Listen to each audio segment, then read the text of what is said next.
After high school, I was both nervous and excited about starting college at Princeton University. Friends had warned me about the haunted tales surrounding the campus, trying to spook me with ghost stories. The night before I left, my father gave me a serious warning. "No matter what you hear or see, remember that she can't hurt you." I was puzzled, so he explained that the university had a dark history of lost love and tortured souls. When I asked how he knew, he revealed he had graduated from Princeton years ago. My mother shared a chilling story. During a Halloween dance, my father's date saw him kissing another girl. Distraught, she ran to her dorm room, only to fall to her death from a window. Since then, room 312 in Ellis Hall had been sealed off, and there were rumors of a crying woman haunting it. On moving day, I noticed I was assigned room 310, right next to the sealed room 312. Jake, my new roommate, introduced himself and mentioned he'd heard about the ghost stories. I felt an instant connection with him, and we studied together in our dorm room many nights. But my personal experiences with the supernatural presence worsened. It seemed to appear most often when I was alone or with Jake, creating an erotic tension that left me breathless. I couldn't help but feel violated, knowing I was under the watch of an unseen entity. One night the spirit's presence was particularly intense. I heard the sound of crying, as if the woman from room 312 was mourning her lost love. The sobbing became louder, escalating into an anguished scream. I was frozen in terror, and Jake noticed my discomfort. He tried to assure me it was just another student playing a prank. But then, a gust of cold wind blew through our room, and the lamp on my desk flickered out. I heard a faint whisper, sweet yet menacing. "Leave this place, or join me." During a family dinner later that week, the presence manifested itself once again. I was recounting my paranormal experiences to my parents, and my father looked pale. He admitted that he had heard similar stories when he attended Princeton. Suddenly, a blood-curdling scream echoed through the hallways. We all froze, listening to the chilling sound getting closer. And then silence. Moments later, the dorm room door swung open, revealing a grotesque sight. In the dimly lit hallway, we saw a ghostly figure. She had long, flowing hair and was wearing an elegant, albeit tattered, dress.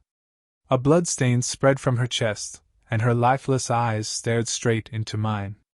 My family and I sat in stunned silence, the ghost of the young woman standing motionless in front of us. Then, without warning, she vanished into thin air. Over the following days, the ghostly encounters turned into gruesome spectacles.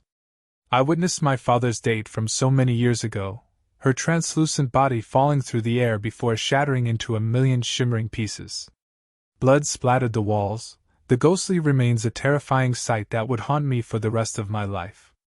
My roommate Jake, a brave young man, decided to face the ghostly presence head-on. Armed with only his wits and a makeshift crucifix, he ventured into the sealed room 312. The ghostly woman reappeared, her spectral form snarling in fury. She lashed out, knocking Jake to the ground. Her ghostly nails sliced through his skin, leaving long, red trails behind. He clung to the crucifix as she loomed over him, but her haunting whispers soon coiled around him, threatening to seduce him as she had me. Finally, I couldn't take it anymore. In desperation, I threw open the curtains, letting in the sunlight. The spectral form shrieked and writhed as the light touched her, growing weaker until she finally disappeared.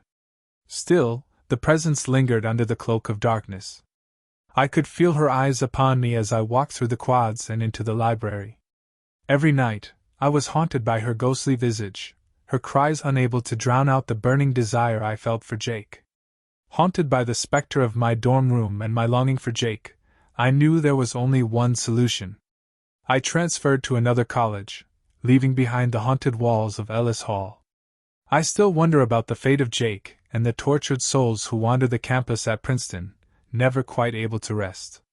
I hope someday they find the peace they deserve, but for me, there can only be a lingering fear, the memory of the chilling screams that echo through the halls in the dead of night.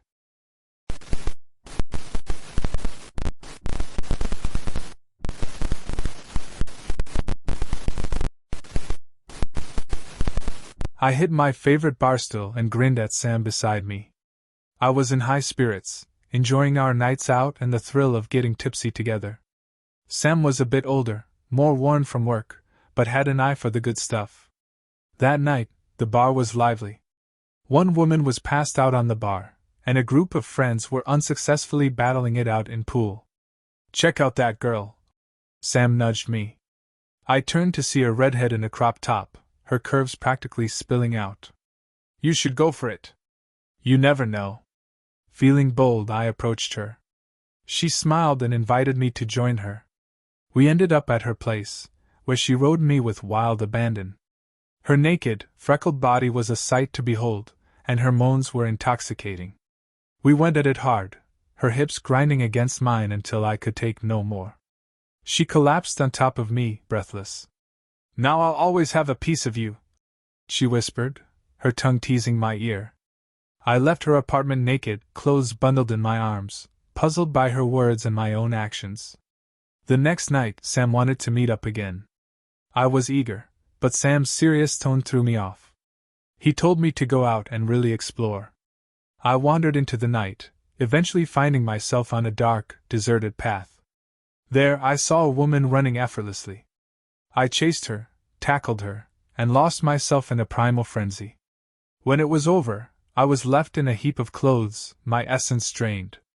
The woman, now with a child, disappeared into the darkness. I returned to the bar the next evening, my new self grinning at the latest potential conquest. The nights blurred into a haze of fleeting encounters and whispered promises.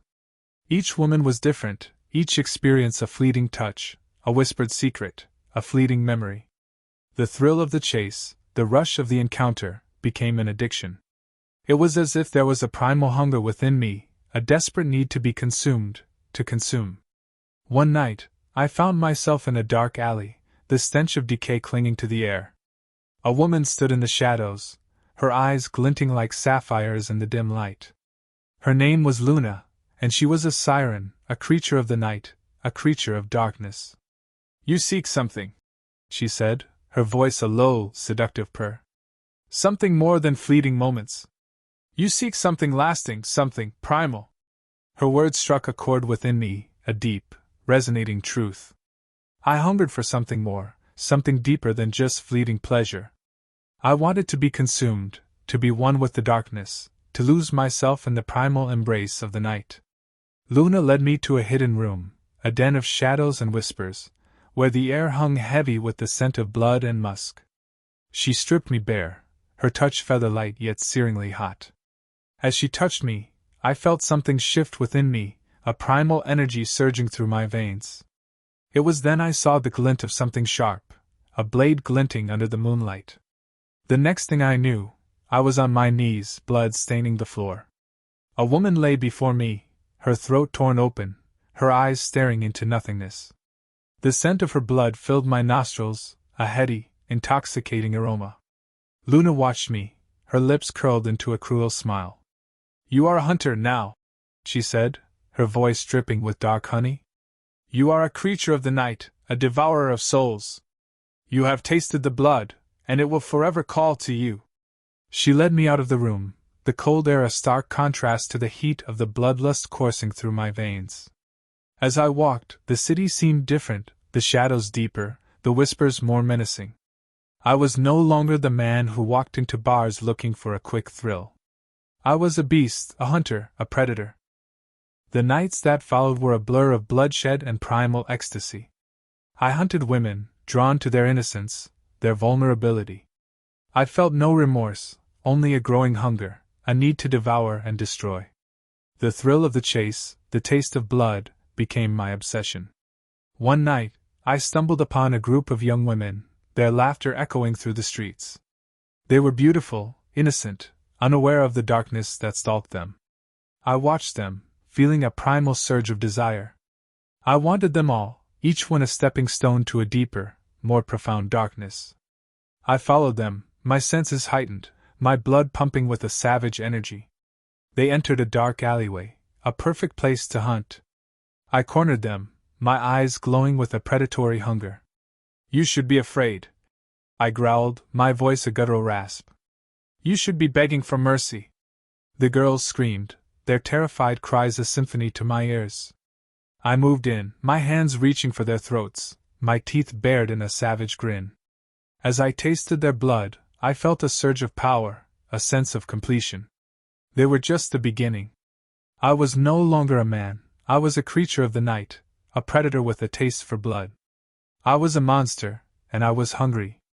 The city became my hunting ground, the streets filled with potential victims. I stalked the shadows, my senses honed, my instincts raw. I savored the thrill of the hunt, the fear in their eyes, the taste of their blood. One night, a new prey caught my eye.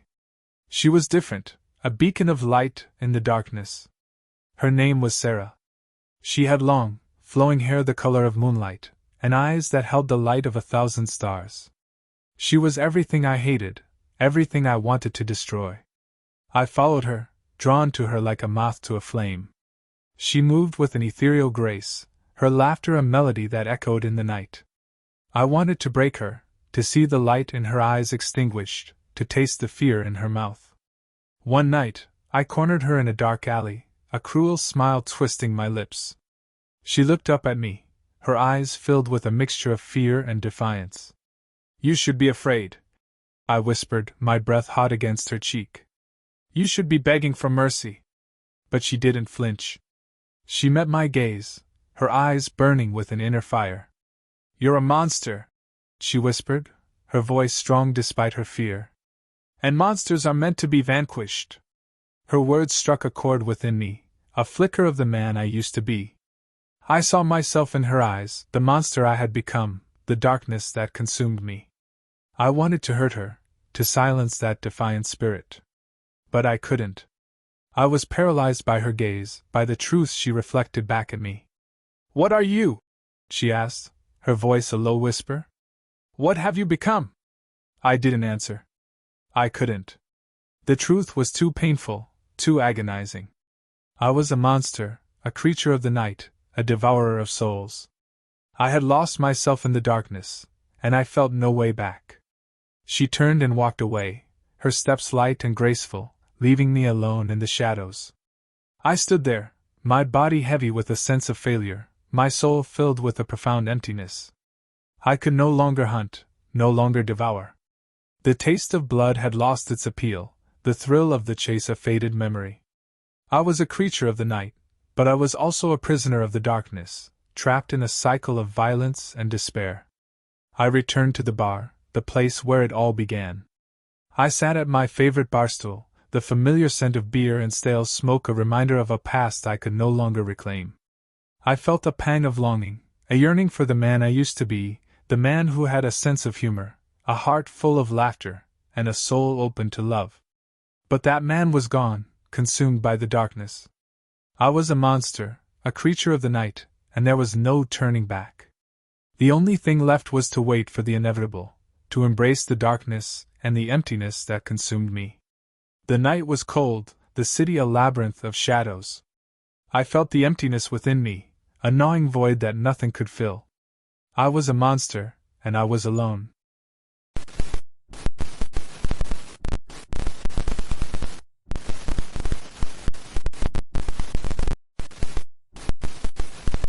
I stumbled out into the street, trembling.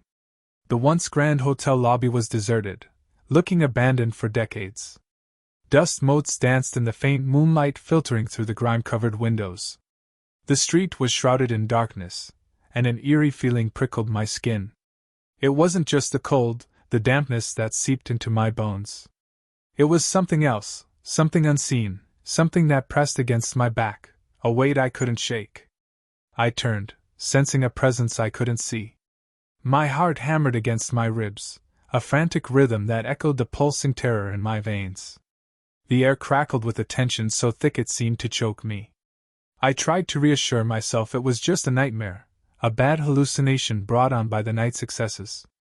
I reached into my pocket and found the panties from the earlier encounter, a reminder of her seductive welcome. She'd been like a siren, drawing me in with promises of pleasure, a nameless beauty with eyes that held a dangerous allure. I pulled out a card that simply read, "You are mine." My chest tightened with excruciating pain as a voice, not my own, urged me to relax.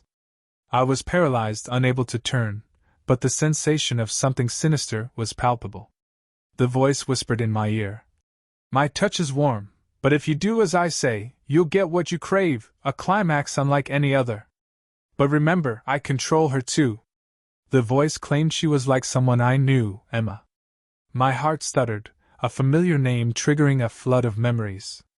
Emma, with her infectious laugh and the way she could make me feel like I was the only person in the world. As the words sank in, a wave of nausea washed over me.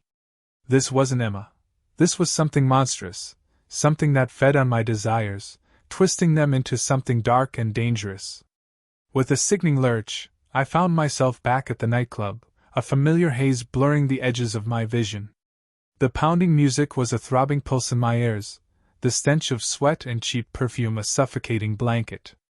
The voice, now a constant whisper in my head, urged me towards the bar. I felt a cold certainty that the night was far from over. A drunken girl, her name was Samantha, was led to the restroom by a burly man with a sneer plastered across his face. The girl stumbled, barely able to stand, her words slurred and incoherent. Yet, there was a flicker of genuine fear in her eyes, a desperate plea for help that echoed in my own soul. But the force that controlled me, the unseen entity, pushed me forward. I forced myself on her, ignoring her pleas, driven by a dark force that had taken root within me, a raging fire that consumed all reason and empathy. The sensation of her struggle was a dull ache, a fleeting awareness lost in the frenzy of my actions. Her body, once a source of pleasure, now felt foreign, cold, devoid of the warmth that should have been there. The climax, the moment I had been driven to for, was a hollow victory, a bitter taste of something wrong. Returning home, I felt a sense of dread settle over me. The silence was oppressive, the darkness a suffocating blanket. As I reached for the light switch, a voice called out my name, a soft, alluring whisper that sent shivers down my spine. "Come to bed," it said, the words echoing the seductive voice of the nameless beauty from the hotel. Driven by an irresistible force, I found myself drawn to the bedroom. There, in the dim light of the moon, lay a girl named Rachel, her features obscured by the shadows. She looked up at me, her eyes reflecting an unsettling mix of anticipation and fear. The voice whispered in my ear, "She's yours. Do with her what you will." And I did. Driven by a primal lust, I began to pleasure Rachel, her moans echoing my torment. The sensation was a whirlwind of conflicting emotions, a confusing mix of pleasure and pain, of control and submission. I felt a dark, consuming energy coursing through my veins, fueling every touch, every move. It was as if I were possessed, a puppet dancing to the tunes of an unseen puppeteer. The night blurred into an endless cycle of pleasure and pain, my body a vessel for the dark entity that had taken control. I was consumed by a whirlwind of desire, a relentless hunger that I couldn't control. Yet, amidst the chaos, a faint flicker of awareness remained, a small voice that whispered, "This isn't you. You're not in control." Then, the entity revealed its true form, a grotesque, monstrous aberration rising from the depths of my nightmares. It was a creature of pure darkness, its form shifting and changing, its eyes glowing with an infernal light. Its phallus grew monstrous, a grotesque caricature of masculinity, pulsating with an unnatural energy. I was paralyzed with fear, yet I felt a strange, perverse fascination with the creature. I was drawn to it, my body trembling with a mixture of terror and anticipation. The entity's voice, a guttural whisper, echoed in my mind. "You are mine now. You will be my instrument, my vessel. You will be the means by which I will unleash my desires upon the world." My body obeyed, completely consumed by my new reality. I was no longer my own, but a puppet, a tool in the hands of this monstrous entity. As it drove me to unimaginable extremes, I felt a sense of detachment, a morbid fascination with the horrors I was capable of inflicting. I had become truly hers, lost in a macabre fantasy, a prisoner of my own desires. The world I once knew was gone, replaced by a twisted, grotesque reality where my every action was dictated by the entity that had taken control. And as the sun began to rise, casting its pale light upon the world, I knew that there was no escape, no redemption, only the endless cycle of pleasure and pain that awaited me. The entity, now a part of me, reveled in the power it had seized. It whispered promises of further conquests, of unimaginable pleasures that awaited me. It spoke of other victims, other souls it would twist and corrupt, other bodies it would use to fulfill its dark desires. And I, the puppet, the instrument, listened, my soul consumed by the darkness that had taken root within me.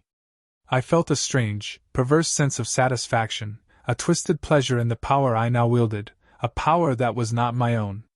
The world outside my window was a tapestry of vibrant colors and bustling activity, but it held no meaning for me. My existence was now confined to the darkness within, a prison of my own making, an unending cycle of twisted desires and monstrous pleasures. I was no longer a man, but a vessel, a tool, a puppet dancing to the tunes of a demonic entity that had devoured my soul. And as the days turned into nights, and the nights into days, I knew there was no escape, no redemption, only the infinite darkness that awaited me. And I, the puppet, danced on.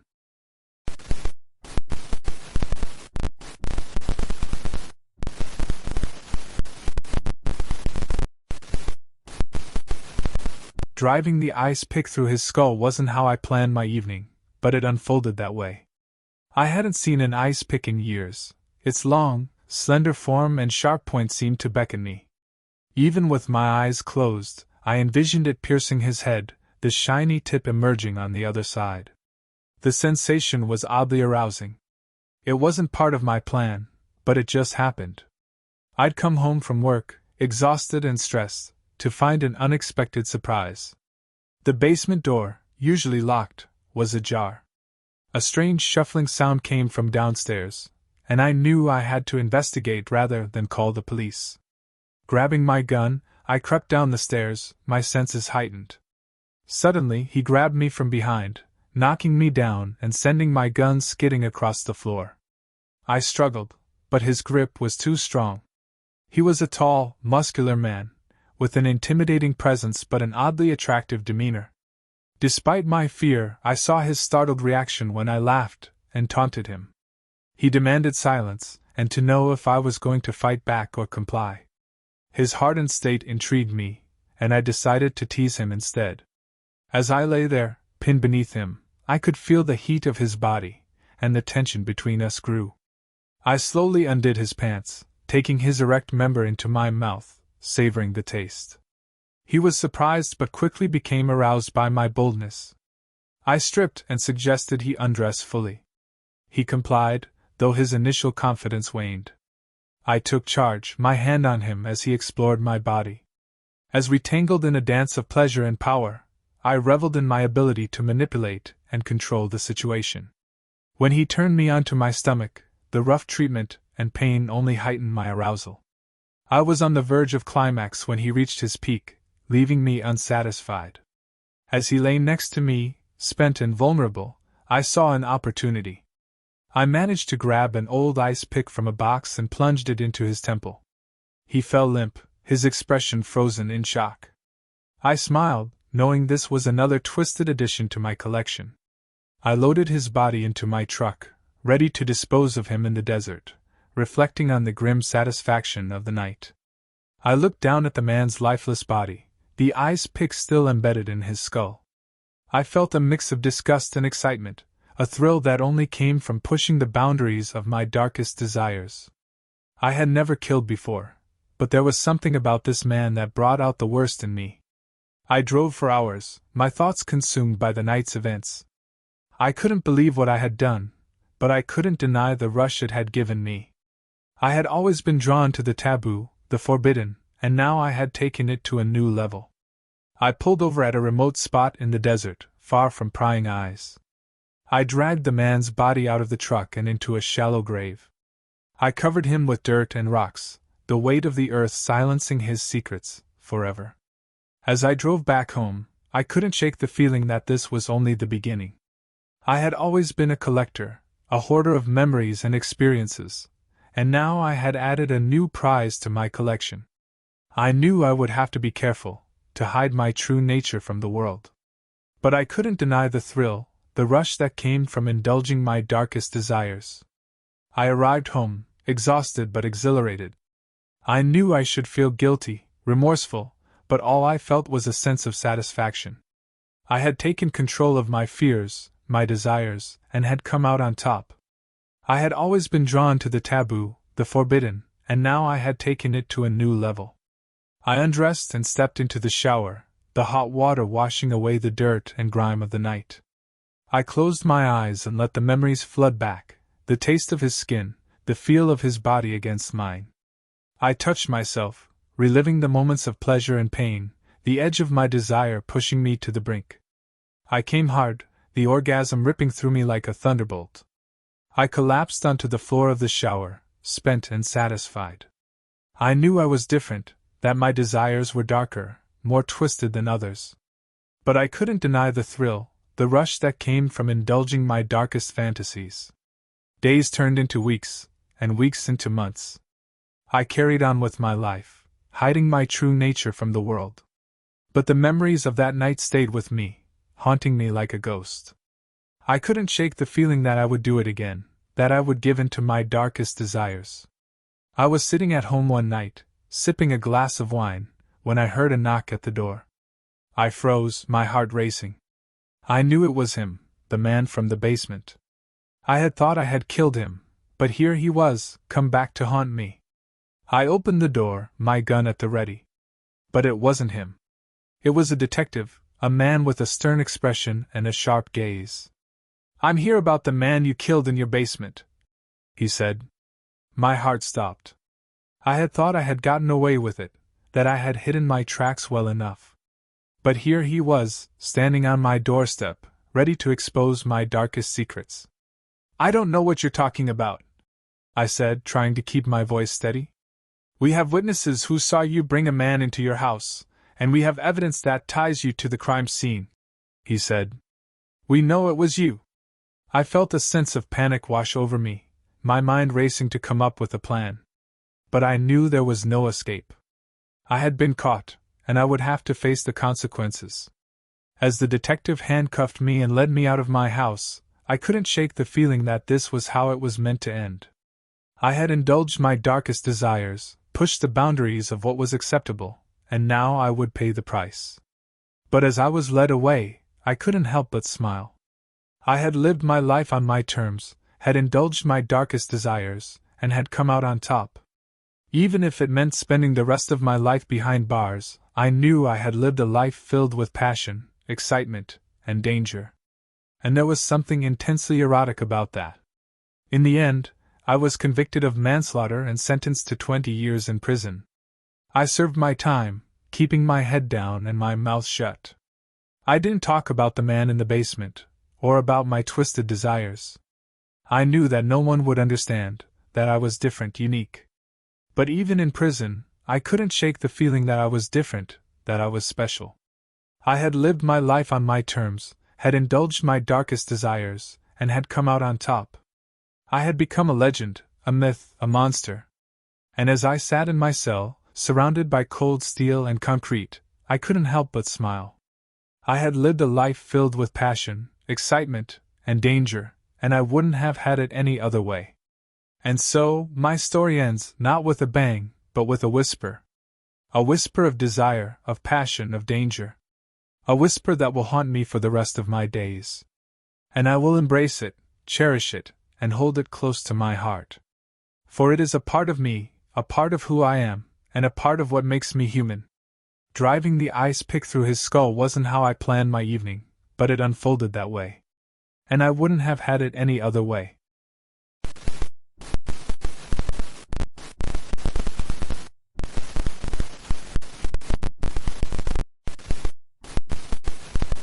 Late one night, I was working alone in my dimly lit basement, hammering and soldering metal scraps into twisted shapes.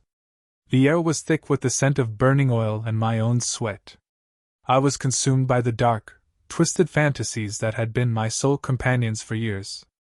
My latest creation was a grotesque glove, its long, thin blades glinting ominously in the low light.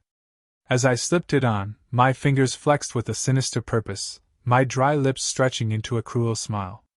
In my secluded world, I found solace and satisfaction in creating pieces that reflected my innermost desires and darkest impulses. I had always been drawn to the allure of fear, and I took great care in crafting works that would instill it in others. The basement, dank and cluttered, served as my sanctuary, a place where I could bring my twisted visions to life.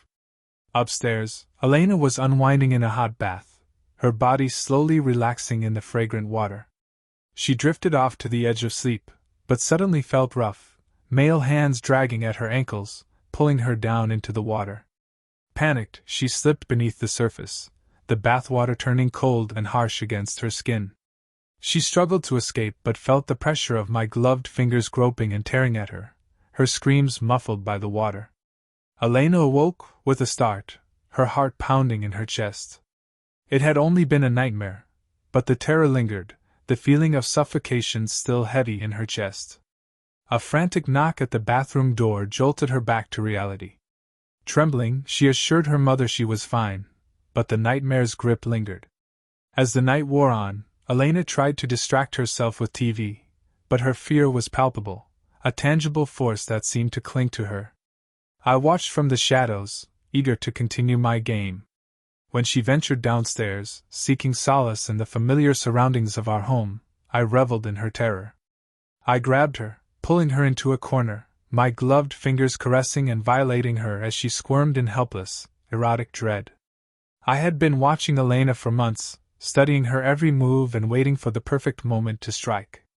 Her beauty and innocence were intoxicating, and I craved the power that came with instilling fear in her. I knew that, in time, I could shape her fear into something more, something that would satisfy my most primal desires. "Let me go, please!" she begged, but I only grinned, savoring the power and pleasure of her fear. My grip on her tightened, and I could feel her heart racing beneath my fingers. I leaned in close, my lips brushing against her ear as I whispered, "You can't escape me, Elena. I'm a part of you now." Over the next several weeks, I continued my campaign of terror, always pushing the boundaries of Elena's fear and testing the limits of her resistance. I tormented her with my twisted creations, leaving them in unexpected places for her to find, a gnarled metal hand reaching out from beneath her pillow, a grotesque mask hidden in the shadows of her closet. Each new terror served to deepen her fear and heighten her awareness of my presence. Elena's life became a living nightmare, and she struggled to maintain her grip on reality.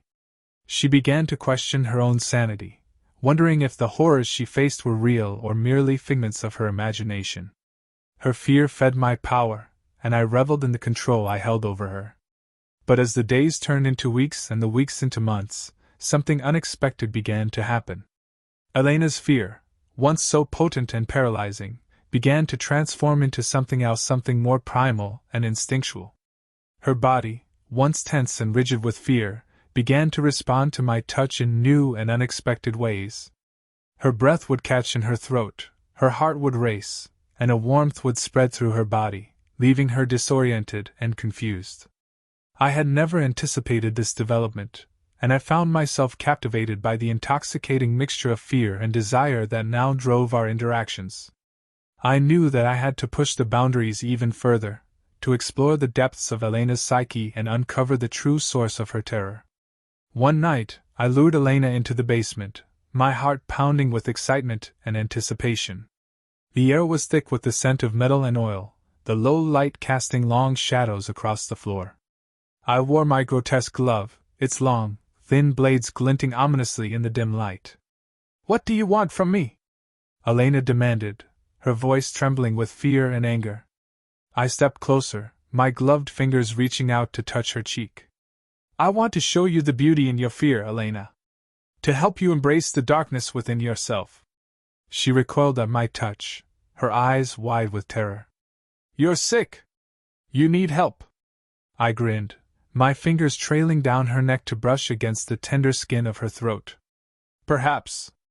But I also know that the line between fear and desire is a thin one, and that the two often dance together in the most unexpected of ways." Elena's breath caught in her throat as my fingers moved lower, tracing the curve of her breasts before dipping beneath the fabric of her shirt.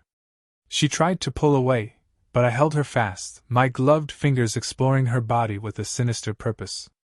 To my surprise, Elena did not resist.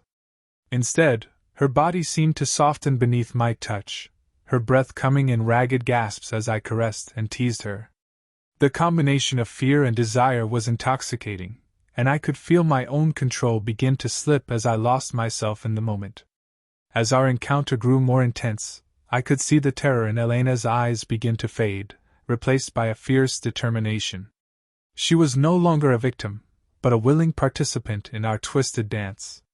And as I felt her body respond to my touch, I knew that I had found the true source of her fear and her desire. In the end, our relationship transcended the boundaries of fear and desire, becoming something far more complex and intense. We continued to explore the depths of our psyches together, each new encounter serving to push us further towards the edge of our limits. And though we both knew that our relationship was built on a foundation of darkness and fear, we also knew that we had found something rare and beautiful, a connection that could not be denied. Years later, as I sit alone in my dimly lit basement, surrounded by the twisted remnants of my creations, I can't help but smile at the memories of that fateful night. The air is thick with the scent of burning oil and my own sweat, and I can still feel the weight of that grotesque glove on my hand, its long, thin blades glinting ominously in the low light. And though I know that I can never recapture the intensity of that first encounter, I also know that the darkness within me will never truly fade. It is a part of who I am, and I have come to accept and even embrace it. For in the end, it was not Elena who needed to be saved from her fear, it was I who needed to be saved from myself. And through her, I found a way to do just that, transforming the darkness within me into something beautiful and enduring. So as I sit here, alone in the shadows, I can't help but smile and feel a sense of gratitude for the twisted path that led me to her. For it was in the darkness of my own making that I found the light, a light that will forever illuminate the deepest, most hidden corners of my soul.